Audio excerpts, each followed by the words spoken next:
all silly me. Hang on.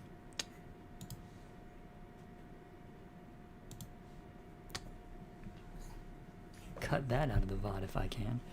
Anyway, let's see here.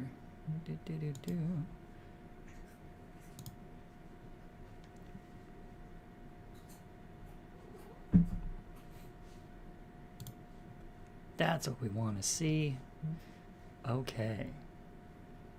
Oh, and actually, there's another important thing that we want to see. Is my audio coming in okay? Let's find out. Yeah, looks good. Okay. Hang on.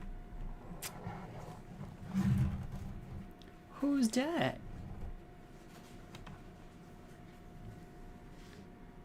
Alright. Welcome, everyone, to the Sunday Scaries YouTube edition. Hopefully now going forward on YouTube in 2026 and beyond. Today, probably not going to be a full-length stream because the snow's really coming down out there and I have to keep shoveling every couple of hours or else we're going to get buried. So I thought I'd play a short game and maybe a little bit of a longer one after that. But for now, beginning with a mini game designed as a prequel to the brand new graphic novel from Victoria Setyan and oh wait, we have to get the other name, Savannah Ganushel. There we go. I had to get the artist's name, and I should really give credit to the colorist and the other members of the production team because the entire graphic novel is absolutely phenomenal. I'll put the camera back on myself in a minute, but Mona's so cute. All right, I will switch that back over. Here we go.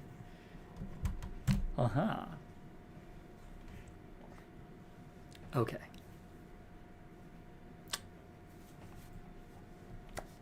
So yes, so Victoria Setyan created this game. It's called Children of the Night. It's based on the graphic novel that she also wrote and then collaborated with Savannah Ganushel to draw. And it is a modern, updated tale of Dracula as related originally by Bram Stoker. This sees Jonathan and Mina and Lucy and Ren and several of the others, Quincy, etc., all as teenagers in the modern age, many of whom are in a band.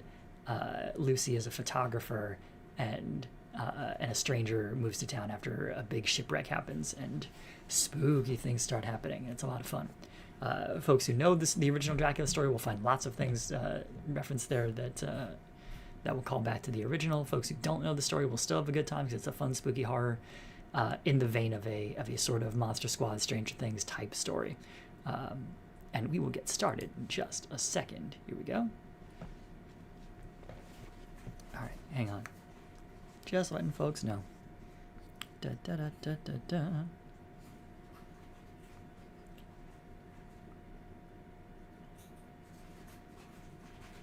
fact, let me bring this up.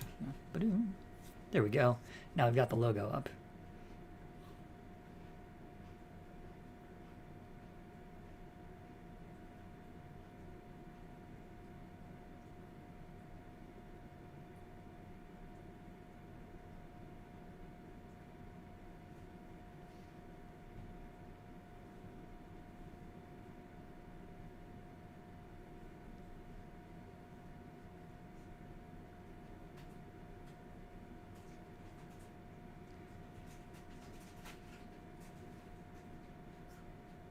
Oh man, what's my channel name? Hang on. Things I don't actually know.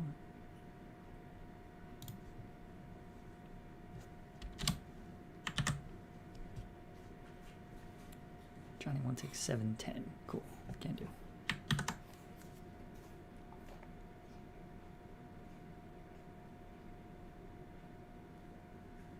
Does that take me to my channel? Let's find out. Oh, nope. Must be a capital J. Let's see. Oh, at.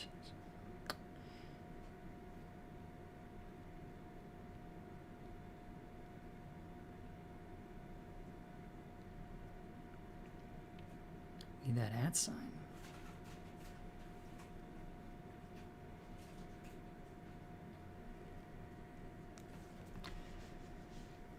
Okay, let's do it. Oh, let's see if we can get the sound too while we're at it. Sound on? Maybe? Ah, bummer. Okay. Well, anyway. Let's read what we got here. Welcome to New Whitby. In this mini prequel game, introducing protagonist Mina Murray, the cast, and the world of upcoming YA horror graphic novel Children of the Night. Now released YA graphic novel Children of the Night. Can you finish Mina's film role before time runs out?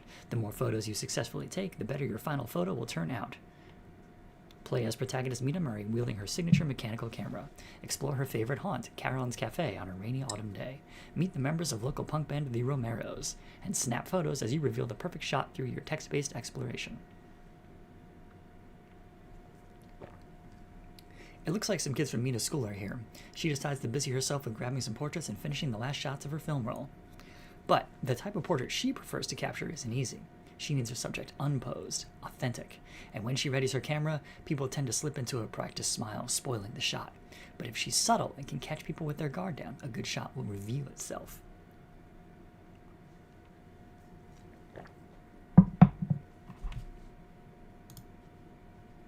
Alright, here we go. The current time is 1:15 p.m. It's the center of the cafe, and we have 5 shots left in our roll. The musty scent of the rain stays with you as you step into an old cafe. There's a ton of time before Lucy will be here. Near the front of the cafe is a bulletin board overflowing with ads, and about to get another from a short red-headed girl. Quiet tapping comes from the counter where some jock impatiently waits for his order. A lamp flickers toward the back where there's cozy seating and someone nestled in a beat-up wingback chair. Off in the corner is some dude jamming so hard at an arcade machine that it's impossible to tell if he's winning or losing. And the sound of rain mixes with a synthy post-punk song that flows from a jukebox. Alright. I'm going to try the arcade machine first. Your gaze turns to Quinn Markarian, perched at the machine. This is our Quincy Morris analog, I believe. You can't help but notice his punky torn clothes. His backpack is parked on the floor nearby. You wonder if you should try talking to him, but your eyes are drawn to the game. I'm going to go to his backpack. Your eyes lower to a green backpack. It's got band patches, including a personal fave of yours, Garofalo, we'll say. Enamel pins, and some inky doodles, including the initials KM. KM. You vaguely recall that Quinn is a nickname, but what's his real name again? You stare into the distant floor, trying to remember. Oh, hi, Puka! Interesting that it doesn't auto-open the live, but good to know. Appreciated. So you're coming in pretty much at the beginning here. This is a game called Children of the Night. It is a prequel to the graphic novel of same name that was just released by Victoria Setyan and Savannah Gansho, and it's a lot of fun. It's the tale of young teenage Mina Murray, who is a photographer in the modern era and is trying to take the last pictures on her roll before her friend Lucy shows up. And indeed, you'll see little nods to a bunch of the characters from the graphic novel who are in their own way a kind of updated retelling of the Dracula story. So your eyes fall on a small glimmering spot on the floor. A quarter. It draws you to its shiny surface. You run your fingers over the imprint of the good old bald eagle. Oh, sick, can I have that quarter? Quinn is addressing you, but his stare is squarely on the vibrant pixels of the arcade cabinet. Give him the quarter, yes or no?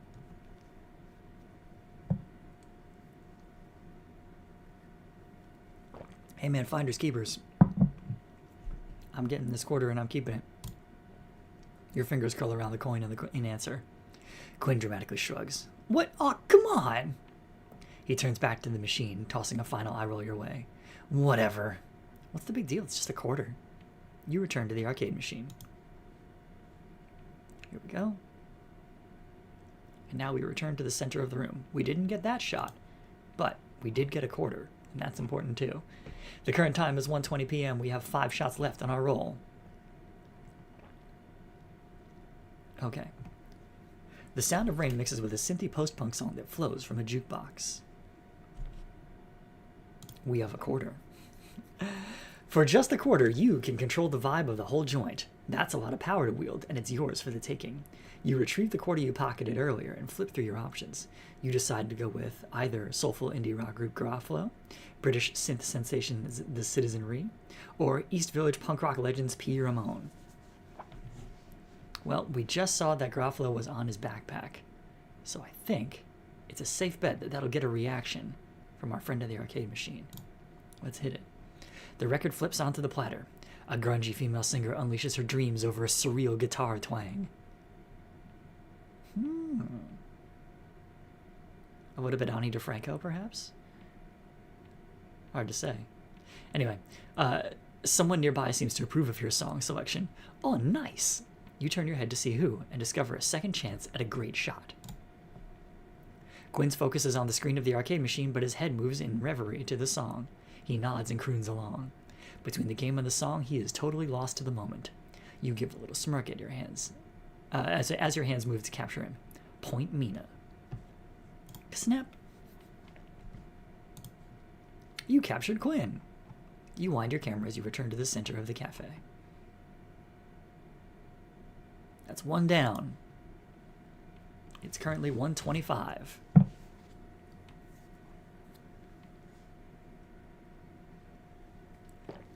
Alright.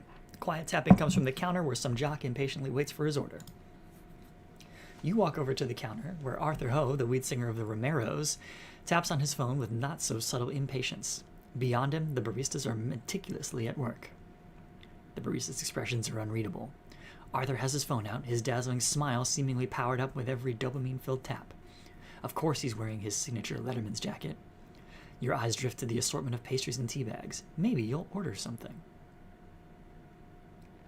Well, his dazzling smile is kind of the subject of the photo. Or it's probably going to be. Cousin? You hear a voice in your head. Isn't Arthur's smile dreamy? Right, there's your smoking gun. Arthur Ho, who also happens to be Lucy's most prominent crush. That's why she wanted to meet at the cafe. I think, if I remember right, in the original Dracula novel, Arthur is the American cowboy who stabs Dracula with a Bowie knife in one of the versions. Anyway. You can't help but frown. He's nice-ish, but not so nice that he's ever invited you to one of his many parties, or even said hi to you in the hall. Lucy always tries to get you to tag along with her to one of his parties or shows, but why go someplace you're clearly not wanted? Return to the counter. Seems like we struck out there. However, this has changed now, and it says, on second glance, you notice a stoop in Arthur's stance. You look back at him. He may ooze charisma, but as he momentarily stares away from his phone, there's something you recognize in him. A daze creeping behind his eyes, a heaviness at the corners of his smiling mouth. In the quiet of the cafe, his pristine cover has slipped, and the storm brewing beneath leaks out. You reach for your camera as a thought tugs at your mind. Maybe we're all worth a closer look. Snip. You captured Arthur, looking pensive. He says, "My, your beer looks expensive. You don't even drink it, man. Who'd you buy it for?" Anyway, you wind your camera as you return to the center of the cafe.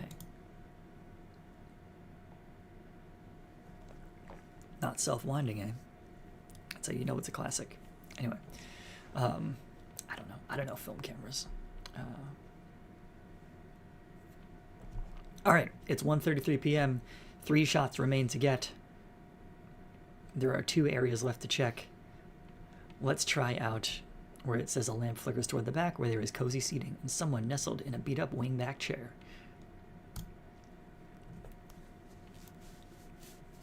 Oh, you realize, it's him, Jonathan Harker, guitarist for the Romeros, your homeroom neighbor, and maybe even friend. A very handsome friend. The butterflies in your stomach are flapping so loud you worry he'll hear them. What gets you so nervous about him? Is it the slight hunch from reading a book? Or the way his glasses frame his lightly freckled face when he reads one of the notes you pass him in class? Maybe it's his impeccable taste in music? Or you can play it cool and distract yourself with some nearby knickknacks.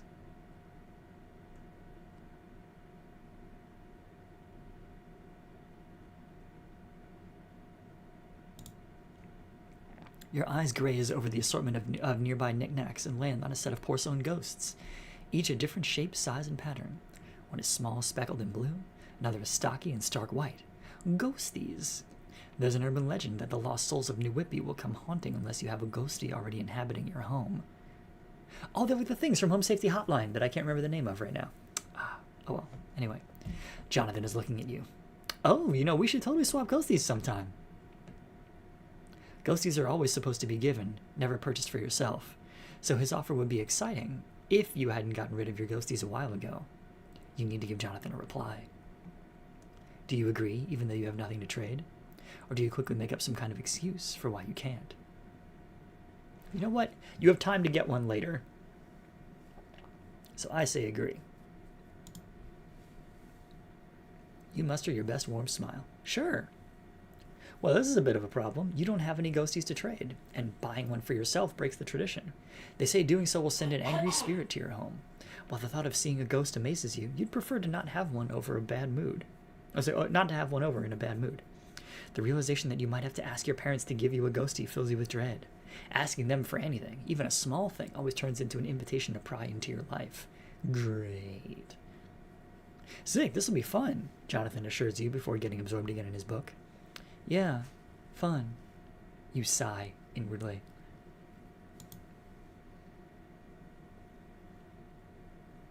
All right, let's see here.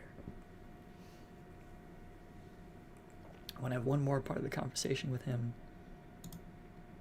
Impeccable taste in music. Let's see here. Your eye spot his familiar headphones hanging around his neck. After overhearing his music many times in homeroom, you picked up on Jonathan's taste in music. Noise, punk, ska music, the list goes on. Hey! You have to wonder. Swapping song recs has become regular practice between you two. Some of his suggested tracks were the first ones to help put words to how alone you feel. Listening to them feels like wearing a warm blanket. What truer form of friendship is there? Couldn't agree more. This is wonderful.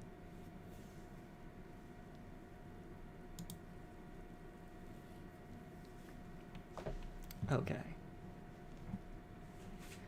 All right. Still haven't gotten what we really want, which is... Let's see here. The way his glasses frame his lightly freckled face when he reads one of the notes you pass him in class. One quip about your teacher's baby coffee cups. It turns out they're for espresso. Yeah, that's true. And the two of you never stop chatting. But when the class begins, you keep it quiet and instead pass each other intricately folded notes. From encoded messages, just in case of nosy onlookers, to riddles. You're both obsessed with sphinxes. Oh, there's a good riddle later on in the book, in fact. Much of your friendship has unfolded in those notes. Maybe one day you'll actually hang out. Do we have to do all of them? Wow. Jonathan's a tough nut to crack. You look at the cover of his book, which is overtaken by the image of a giant bug. You recognize Kafka's Metamorphosis and can't help but comment. The feeling of waking up as a giant cockroach. I know it all too well. Jonathan smiles. I tend to wake up as a beetle myself. A grin creeps at your mouth. The dung kind? Please, think way fancier. Copper chafer. You nod in approval as though you have any idea what that is, and you make a mental note to look it up later. Hey, here we go. Maybe just chill out. That's the one we want. Unsure of your next move, you take a deep breath and slowly release. Jonathan continues to read, absorbed in his book. He is unperturbed by anything going on around him. Not the rain, the thunder, and certainly not your presence. And then it hits you. To get a good photo of Jonathan, there's nothing you need to evoke. That would be forced, and he's so effortless. As he moves a hand to his chin, some event in the book drawing his deeper focus, you likewise dial the focus on your camera. Snip! You captured Jonathan. There he is. You wind your camera as you return to the center of the cafe. All right, it's 1:47 p.m. We have 2 shots left and 1 area left to explore. Near the front of the cafe is a bulletin board overflowing with ads and about to get another from a short, red-headed girl. As you walk to the bulletin board, your eyes scan across a sea of posters advertising everything from music fest to the local arts council. Standing on a chair and wrestling with a poster for the Romero's next gig is Jean Seward. Seward, as in the local funeral home. A skateboard, presumably hers, is propped up nearby. Near Jean is a poster of a strange creature swimming in the bay. Your eye catches on a flyer advertising a stately Victorian manor for sale. I think I want to ask about the manor. Your hand skims over a realtor's advertisement with the headline, Historic Victorian Home on the Bluffs, the Carfax Estate. It's magnificent, albeit run down. The rumors of its hauntings have been a local favorite, with some daring to trespass in search of the truth behind its supposed contents. A possessed doll, a monkey's paw, an empty coffin, the list goes on. You've been wanting to pay Carfax a visit, but its sold status deems your would-be adventurers a little too late. You wonder if she's ever cased it? Before you can get a word out, Jean notices the ad too. Who'd buy that place? I wonder if they'll tear it down. Ask if she's ever visited. You cast your eyes to Jean and inelegantly clear your throat. Hey, you ever check out Carfax? She pauses, fighting with the poster. We always talked about it, but I think the rest of the Romeros are more chicken than they want people to know. Well, I guess now you know. Their secret's safe with me. I had a feeling. She gives you a look that might be a smile before turning back to her task. Uh-oh, running out of time. Cat's getting restless. Anyway, near Jean is a poster of a strange creature swimming in the bay. You step toward the poster as your eyes take in the headline. Beware the New Whitby sea monster! The many strange happenings in New Whitby have bred a lot of tales. Disappearances in the bay, mysterious appearances downtown, some more ridiculous than others, and not all with fun mascots. But you can't help but find credence in some of the stories. For you, it's not about the thrills. There's something about the shadows of the unknown that tugs at your mind. Your mind drifts to your own sordid tale. A tale of water, a prone figure, the marks on her body. Whoop. You hear a short yelp next to you. Wow! Hang on. Special guest. Hi, Mona.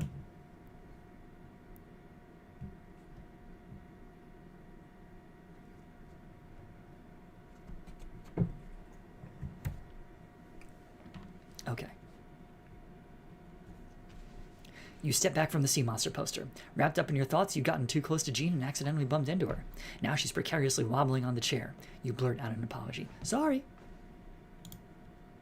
You freeze as you watch Jean's poster come undone from the wall and curl over her head like an upside-down roller blind. You briefly think about helping her as your hands move to your camera. Snip. You captured Jean. Not to be defeated, Jean grabs the poster and attempts to set it in place. She's certainly determined. You wind your camera as you return to the center of the cafe. What's the matter? I'm here. Where are you trying to go? Cat's restless. All right, what did we not do? Oh, I guess we can check out more stuff at the arcade machine, maybe? Oh, I guess I could have ordered something. Hang on. Back. Oh, nope. Out of time. Here we go. Slam! You look toward the sound and see Lucy struggling to shut the windswept door behind her. She calls to you across the cafe, unbothered that she's drawing a ton of attention, or perhaps intentionally encouraging it. Hey, Mina! Sorry I'm late. Your uber-popular bestie is met with hellos from the bandmates. You give her a meek wave, but she's too caught up with them to catch it. So you push past your nerves and manage it. Hey, Luce. Now all eyes are suddenly on you. Mina! Lucy embraces you. There we go. Finally, I was starting to wonder if you'd show. You chide her. Wasn't that late? Well, no later than usual. You catch a glimmer in Lucy's eye. Hey, got any shots left? Before you can answer, Lucy barrels onward. Grab a group pic of me and the Romeros. Ever social media obsessed, Lucy doesn't miss an opportunity for content. And even though she knows you hate post photos, she also knows you'll give in to her and take a great pic. Suddenly, the bandmates assemble together with Lucy. You hold up your camera. Lucy looks squarely at you with a ridiculous smile as she teases you with your favorite phrase. Tease! You captured the whole crew. During your time in the cafe, you also didn't order anything at the counter. Oh well. Pondered about the future of the Carfax estate with Jean. Foolishly promised to trade a ghostie from your non-existent collection with Jonathan. Found a coin on the floor and used it to snag a photo of Quinn. And used the coin on the jukebox to play the soulful indie rock sounds of Garofalo. And that is one run of the game. Again, it's just designed to help get you introduced to the characters. I think it's a very cute little exercise, and it does give insight into a lot of them in a neat, fun way. And let's continue on to a message from the creators. Here we go. We hope you enjoyed getting to know the cast of our upcoming graphic novel, Children of the Night, available for pre-order now. Well, now it's available for order, in fact. Did you use up all your shots and get everyone in your final photo? You can always return to the start and try again. And don't forget to take a screen cap and share your final shot tagged with hashtag Children of the Night online. We can't wait to see how you did. Till next time, Tori and Savvy.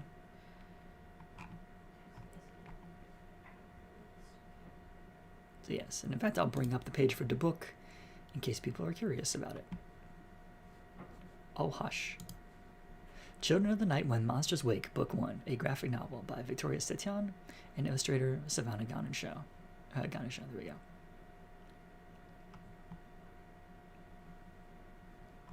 Did they have a preview?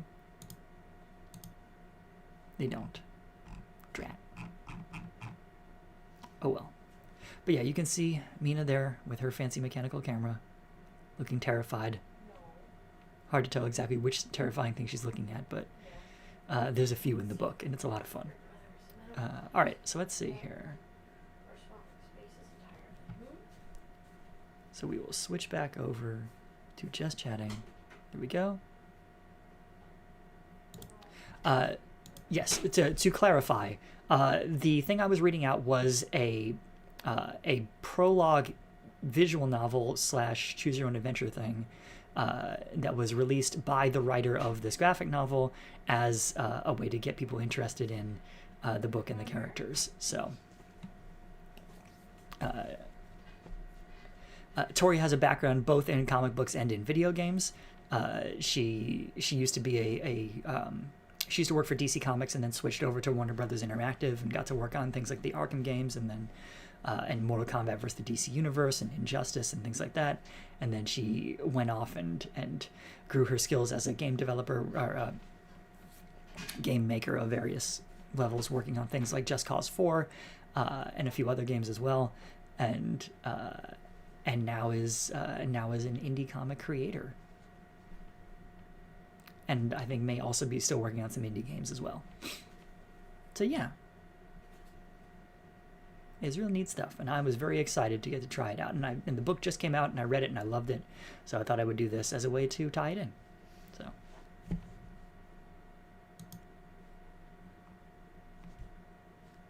Okay, let's see here.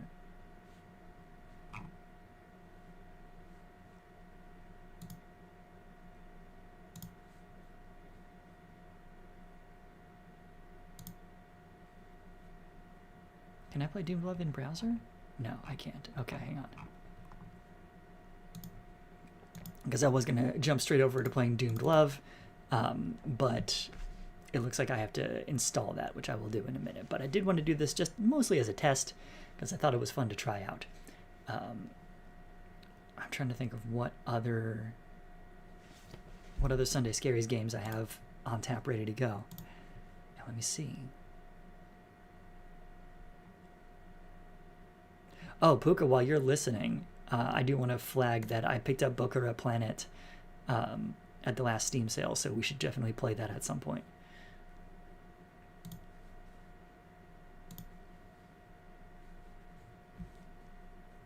All right, let me see here. Let me see. I'm not going to do Graveyard Keeper on here. That would be fun, though. Not quite what we're looking for. Worse Than Death is an interesting one to try. Sorry We're Closed, Still Wakes the Deep. I have a bunch of ones that I'm excited. Oh, Little Goody Two Shoes has to be it. That has to be the next game that I play on here. So we're going to run that and install that now. And I will run a preview of that in a moment on here. Oh, and Puka, do you have Repo, R-E-P-O?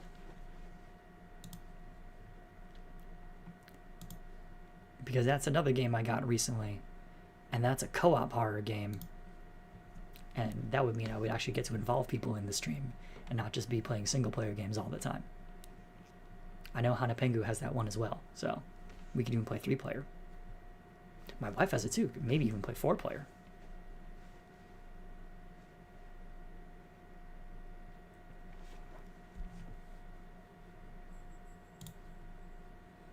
Okay, if you don't have repo yet, we can get it for you. We can make this happen.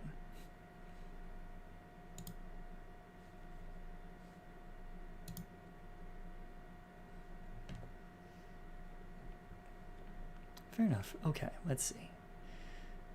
But yes, oh, so yeah, coming up for Sunday Scaries, because we're rapidly approaching February, and I bought Boyfriend Dungeon as a one to play, because I was like, oh, it's pretty close, and I think I tried Romancylvania, and it wasn't quite stream worthy.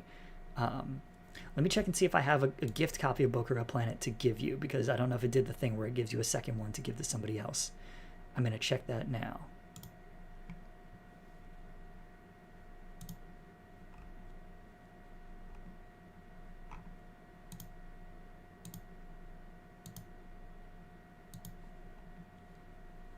It did not.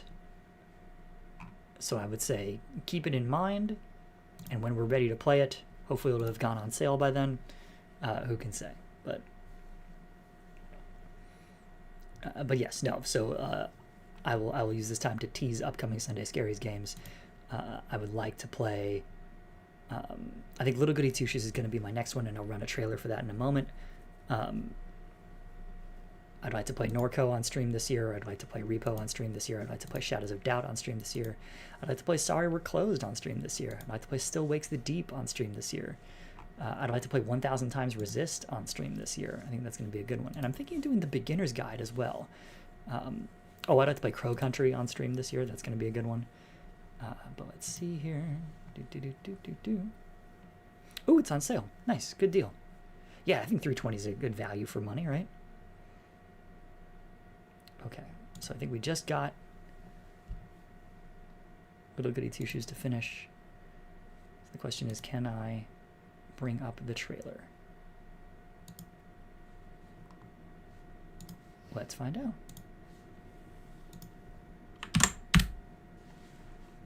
And we'll see if the audio is working for.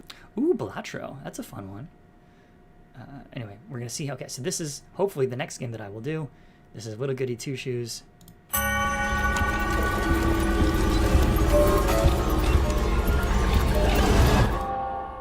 A long, long time ago, there was a lass whose fate was led by a pair of ruby red shoes and a burning desire for everlasting fortune. But fate had other plans for her. Oh, hello, Meet the young Artemisia. hero of our story, Elise, and follow her daily life in the remote town of Kieferberg. Forced to be a maid of all work for the town's old crones, she dreams of the day she can make her fortune and escape. Luckily, Elise has her dearest friends by her side, and for one of them, those feelings run deeper. Yet at nightfall, not all is as it seems. The woods beckon her to face her fears and attain her dream.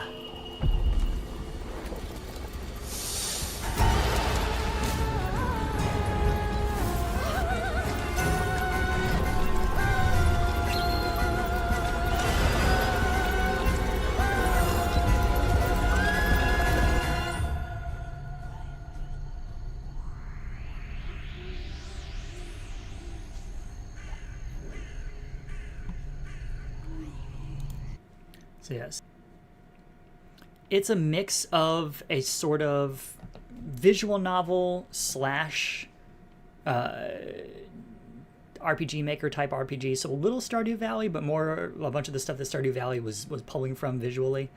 And it feels very much to me like something that NIS would have put out. That's my take on it. But it's a newer game, and it was actually originally made in RPG Maker and then upgraded from there, which is pretty cool. Let me see here. Can I bring up another game and test it out? Let me find out.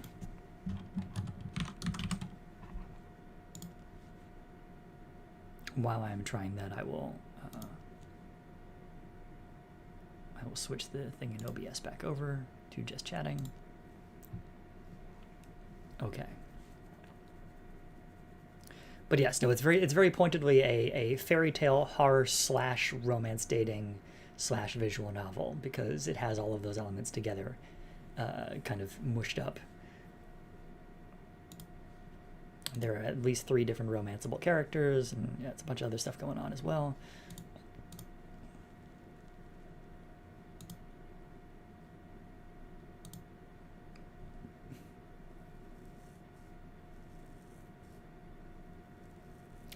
No, just to YouTube for Sunday Scaries from now on. I think I'm still going to do Twitch streams on other days, so like co-op streams and things like that for the most part. But I wanted to try doing some YouTube streaming as well, just to see how it's different. I don't think I can dual stream because of my Twitch agreement.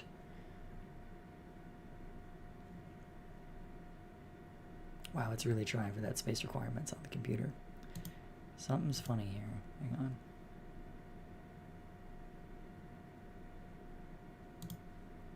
Let's switch directories. Try that out.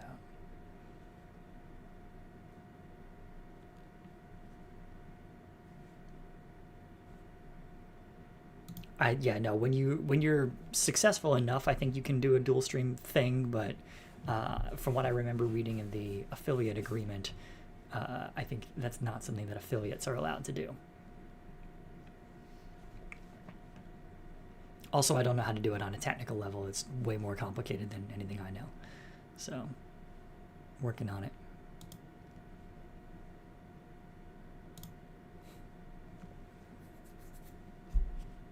Alright, I'm downloading Doomed Love now, because I thought it'd be interesting to take a look at. Doomed Love, for those who don't know, is a indie game that is a dating sim in which you get to romance the different monsters from the classic id Software game Doom. Let's see here.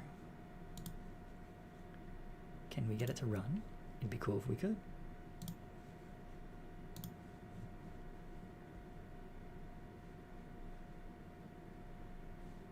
Yeah, I think partners are allowed to do it and have means to do it and stuff like that, but lowly affiliates cannot.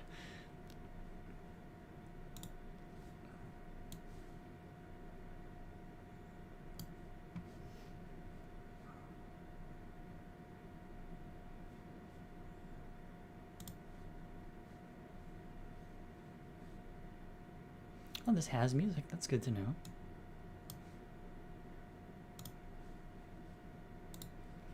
All right, let's make a new capture for it. Just a second here.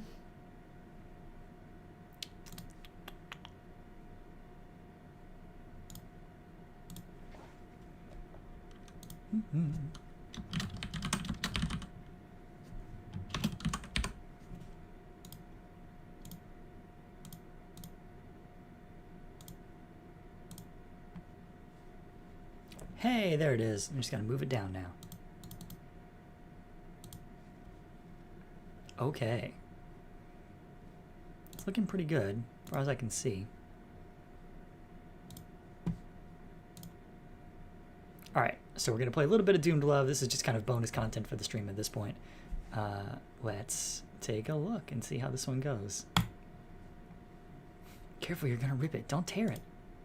I was starting to feel like this whole thing had been a mistake.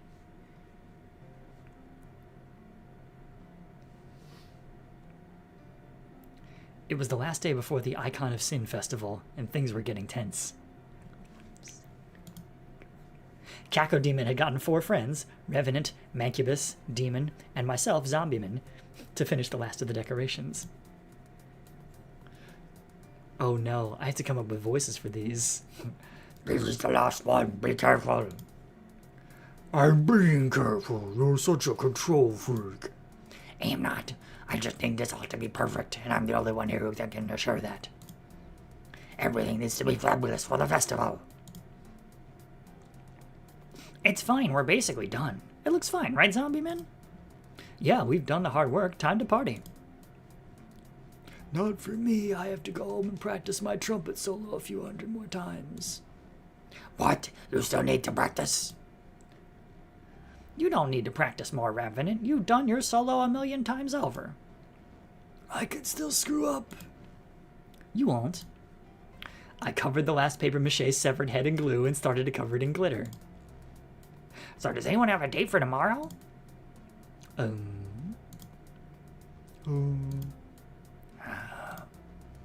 I guess none of us do. We're gonna look like a bunch of losers. Cyber Demon is gonna laugh at us so hard, and the Icon of Sin will never put us in charge of decorations again. Calm down, Cacto Demon. It's not that bad. We'll have fun.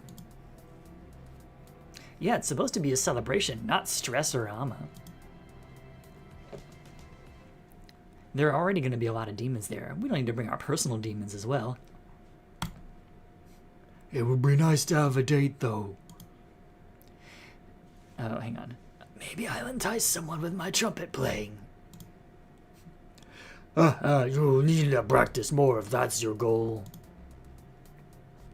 Everyone laughed. I playfully punched Mancubus on the arm. Shut up. Pass me that poster paint, will ya? You go. Swinging his flamethrower arm wildly, Mancubus knocked the bottle over. The green paint spilled out, covering the banner we'd spent an hour finishing. Oh no! No! What have you done? I'm so sorry. You ruined the event. This was my one chance at impressing the Icon of Sin. You idiot. Calm down, Cacto Demon. It was an accident. It can be easy to make mistakes with those flamethrower arms, I'll bet. I don't care. I don't care. I don't even have arms, and you don't see me ruining everything like this. Don't raise questions you can't answer. It's just one banner. We can do without. Amateurs. You're all amateurs. No wonder you can't get dates. Cacto Demon stormed out into the backstage area, floating angrily through the doorway. Demon followed. Hey, wait up! I'm sorry. I didn't mean to. It's okay. Cacto Demon just needs to cool off. Are you okay? I will be. Alright, first choice of the game. Do we stay with Mancubus and Revenant, or do we go check on Cacto Demon and Demon?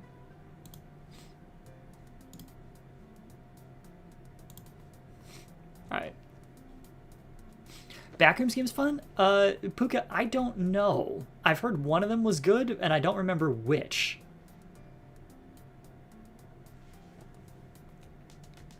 I think the one with the dudes in yellow suits on the cover is the good one. Because there's like escape the backrooms, and then there's the backrooms escape together. But you'd have to read the reviews to see which one is the better one of the two. I don't know. Alright, thus far,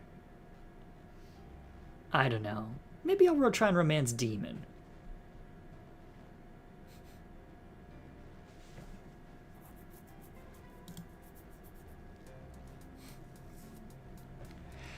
Mancubus would be okay. I wanted to check that Cacto Demon wasn't going to have a meltdown.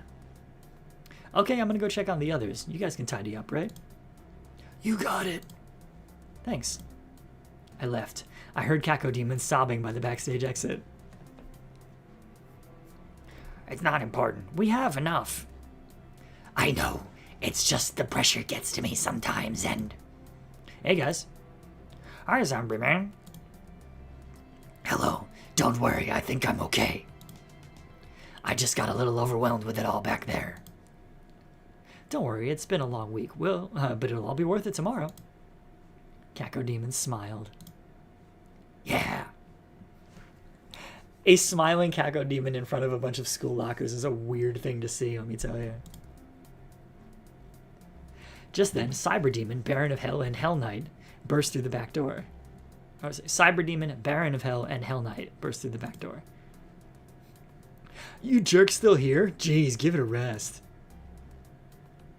Festival isn't going to be any fun with you organizing. You might as well give up. Baron of Hell and Hell Knight.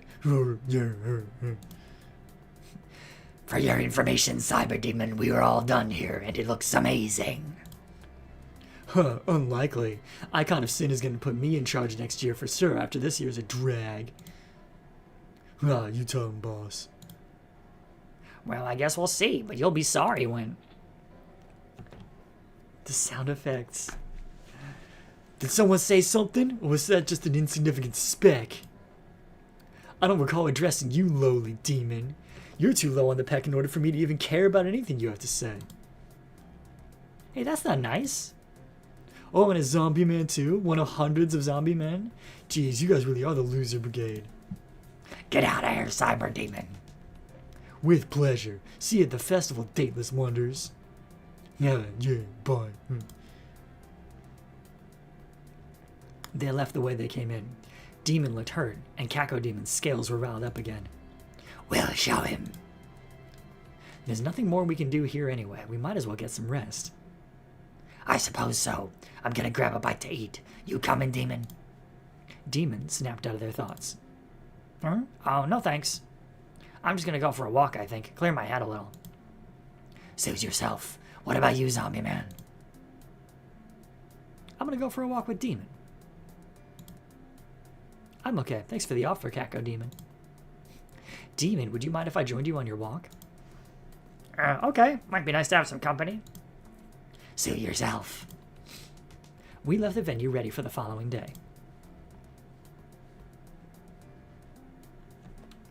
It's true, Silversmith Artemisia, he didn't shove them into any of the lockers. Demon and I used a teleporter to travel to Mars. A vast red desert lay before us, ready for a pleasant stroll. That's right, it takes place on Mars. On the horizon, we could see a Phonos lab, but we were more interested in absorbing the solar rays, as it was the middle of the Mars day. Demon, you're awfully quiet today. Sorry, I just don't have much to say right now. That's okay. Did Cyber Demon get to you? No. Well, okay, maybe a little. He had a point after all. There are many of us demons out there. Thousands, if not millions, all across the depths of hell. It just makes me feel so insignificant. That face.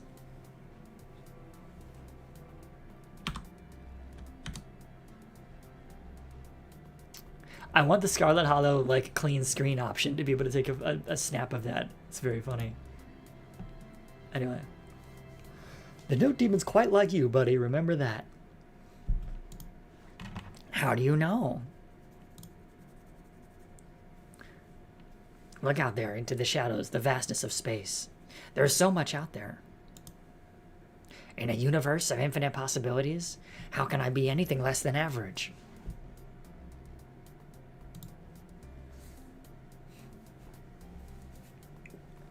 How will the icon of sin ever be proud of someone as painfully normal as me? Hey, you're talking to a zombie man here. I get where you're coming from. But even so, you're not nobody. You're special to your friends. Despite his best efforts, Demon couldn't hide a flash of a smile.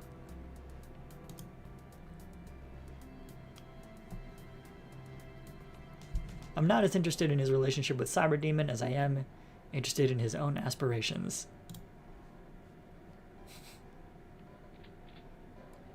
Forget about what you are. What do you want to be? What do you mean? Well, you're more than just a demon. If you could be anything else, what would it be? Demon looked up at the sky. He seemed to contemplate its vast infinity for a minute. I've always liked the stars. Maybe I could study them. Like an astronomer? Yeah, that's it. That sounds interesting. You know, the stars may all look the same, but when you look closer, there are millions of differences between them. It just takes a little observation. Laying it on a little thick, aren't we? The point is that there's more to you than just being a demon, if that's what you want. You're the only one that's ever believed that, zombie man. But it's hard to imagine being anything more than I am. Nothing wrong with being what you are. But you're also allowed to dream. Well, what do you think I should be?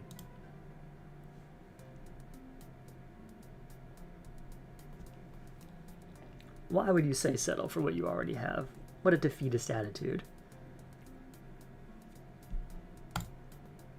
You can be whatever you want to be, Demon. Cyber Demon doesn't know what he's talking about. My own identity? I can be more than just demon? Yeah. But how do I do that? How do I distinguish myself from every other demon? How about a name, if you want one? A name? What should I call myself? It's your identity, whatever you like. Demon stopped and thought for a long time. How about Alex? Yeah, Alex. I like the sound of that. That's perfect. Pleased to meet you, Alex. Pleased to meet me too.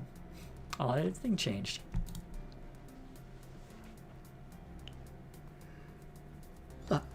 We walked for a little while longer, discussing the many possibilities that awaited us in our future.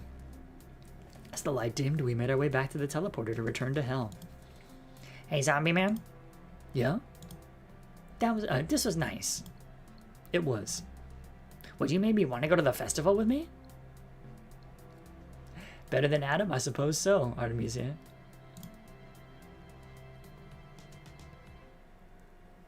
I'd love to be your first date as Alex. Alex looked confused momentarily, then smiled. Oh yeah, right.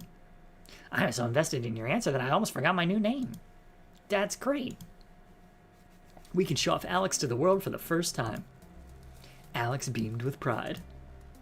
It's gonna be great. I'll pick you up on the way to the festival. Sounds good. We headed back to the teleporter and went home. I barely got any sleep. I was so excited for my date with Alex. But when they picked me up the following day, they were quiet. I tried to start a conversation on the way, but they were distant. We made it in and watched Revenant's amazing trumpet performance. Everyone at the festival seemed happy except Alex. Caco Demon found us once the concert was over. Yeah, you made it.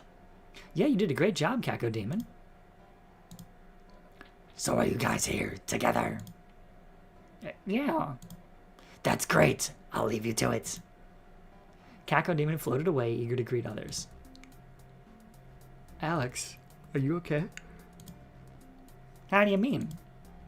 Well, you've been quiet. I thought we could enjoy the festival together a little more, you know? Oh, sorry. There was an awkward pause. Could we maybe go outside for a minute? Sure. We found a nearby exit and snuck out. Oh, I get to see Zombie Man now. We found a rock overlooking a river of molten lava consuming the souls of the damned. It would have been peaceful if I wasn't so nervous. Was Alex about to dump me before our first date was even over? Listen, you don't have to be here, you know. Huh? I know you were just being nice yesterday. I'm just an average demon, and that's all I'll ever be. What are you talking about? I'm excited to meet the new you. The new me is just the old me with another coat of paint. I'll always be me. And you don't want that. Well, I have two responses to that. First of all, don't tell me what I want. And second, of course you'll always be you. How could you be anything else? But it's okay if what you is shifts and changes. I'm excited to find out who you are. A distressed scream echoed in the distance. Alex smiled at the soothing sound. Yeah, I am too. We sat there quietly for a while, a happier silence than before. Thanks, Zombie Man. Oh, sorry. Thanks, Zombie Man. For what? For making me accept myself. Don't mention it. Everyone needs to learn to love themselves. I'm gonna leave room to love others too. Alex put their hand on mine. That sounds nice. Congratulations, you got the Alex ending. Daw. That was so dang cute. I love the idea, and I'm keen to play more of it eventually, but I think for the moment I should probably go stretch and then figure out what my situation is going to be for doing more shoveling, because it's really coming down out there. But this is exciting because it was a successful test. We streamed to YouTube. We got Puka and Artemisia to see it. This is great. By the way, this game is called Doomed Love. It's made by David Cooper. You can play it for free on itch. You can also play Children of the Night for free on itch, and then it has a link for where you go to buy the book. Yes, Artemisia, this is definitely going to be one of my February streams, along with Boyfriend Dungeon and Scarlet Hollow, which is coming back with a new episode on Valentine's Day. So So we'll see about that as well. So yes, all sorts of fun stuff coming up for Sunday Scaries in 2026. Lord willing, and the snow doesn't bury us, etc. So, on all of these notes, I'm very glad and thankful to have had my friends come in and watch the stream. I say to you now, stay safe, stay warm, don't get buried, and most importantly of all, good night out there, whatever you are.